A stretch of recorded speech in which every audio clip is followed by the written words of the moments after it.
జిల్లాలోని వసతి గృహాల సందర్శనకు అత్యధిక ప్రాధాన్యతనిస్తున్నట్లు జిల్లా న్యాయ సేవాధికార సంస్థ కార్యదర్శి కె రత్నప్రసాద్ తెలిపారు. ఏలూరు శనివారపేటలోని ప్రభుత్వ బాలుర వసతి గృహాన్ని సందర్శించిన ఆయన అక్కడ బాలురకు అందుతోన్న సదుపాయాలు కల్పిస్తున్న రక్షణాంశాలపై ఆరా తీశారు.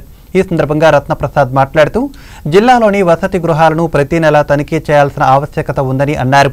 దీనిలో భాగంగానే వసతి గృహాలను తనిఖీ చేయటం, విద్యార్థులకు అందుతున్న సేవలపై ఆరా తీయటంతో పాటు అధికారులకు సిబ్బందికి పలు సూచనలు చేయటం జరుగుతుందన్నారు. విద్యార్థులకు అవసరమైన న్యాయ సహాయాన్ని ఉచితంగా అందించేందుకు న్యాయ సేవాధికార సంస్థ సమర్థవంతంగా పనిచేస్తుందని ఆయన స్పష్టం చేశారు. కార్యక్రమంలో వసతి గృహం సూపరింటెండెంట్ శ్రీవల్లి, డిపిఓ మోహన్ రావు, న్యాయవాదులు టి వెంకటేశ్వరరావు, భాస్కర్ తదితరులు పాల్గొన్నారు.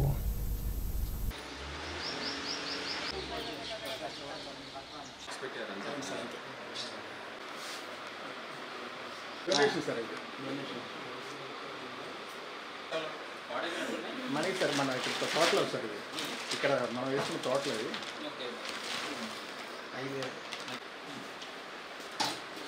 మన కాంపౌండ్ వచ్చిందా? మన కాంపౌండ్ ప్లేస్ ఉంది.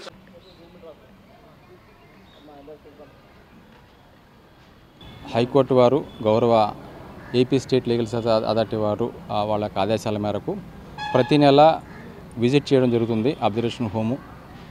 దాంట్లో భాగంగా ఇవాళ ఇక్కడికి వచ్చి అబ్జర్వేషన్ హోమ్లో అదేవిధంగా వాళ్లకు అందించే ఆహారాన్ని పరిశీలన చేయడం జరిగింది. అదేవిధంగా వాళ్ళకి వసతులు ఎలా ఉన్నాయి, అదేవిధంగా లీగల్ ఎయిడ్ సంబంధించి అడ్వకేట్స్ వాళ్ళకి ఎలా వర్క్ చేస్తూ ఉన్నారు, ఎవరికైనా అడ్వకేట్ సదుపాయం లేకపోతే మేము ఉచితంగా కల్పిస్తామని చెప్పడం జరిగింది.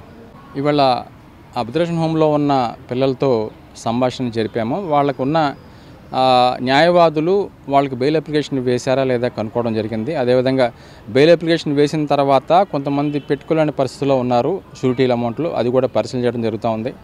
మరి ఈ విషయాన్ని మేము న్యాయవాదులతోనూ తర్వాత వాళ్ళ పేరెంట్స్తో మాట్లాడి సంప్రదింపులు జరిపి వాళ్ళకి సంబంధించిన అవసరాలు ఉంటే తీర్చే దిశగా పరిశీలన చేస్తాము.